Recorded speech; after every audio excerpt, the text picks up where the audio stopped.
Hello বন্ধুরা, মাংসর একটা রেসিপি করেছি। খেতে যে এত বেশ ভালো হয়েছে ভাবতেই পারিনি। আপনারা একটু দেখে নেবেন। আমি এরকম করে মাংসটা বানিয়েছি। মাংসটা রুটি, পোলাওর সাথে, ফ্রায়েড রাইসের সাথে খেতে কিন্তু দুর্দান্ত লেগেছে। আপনারাও বানিয়ে এরকম করে দেখবেন কিন্তু। যদি ভালো লাগে একটা কমেন্ট করে দেবেন। গলার আওয়াজটা একটু ভালো নাই। আশা করছি আপনাদের সত্যি ভালো লাগবে। আমার ঘরে এরকম মাংসর রেসিপিটা আমি এই নতুন প্রথম করলাম।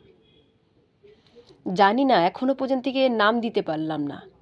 আপনাদের যদি এর কোনো নাম দিতে পারেন আমার খুব ভালো লাগবে। আপনারা একটা নাম দিয়ে দেবেন। এই মাংস জিনিসটা আমি যে এত সুন্দর করে করলাম, খেতেও যে এত ভালো হয়েছে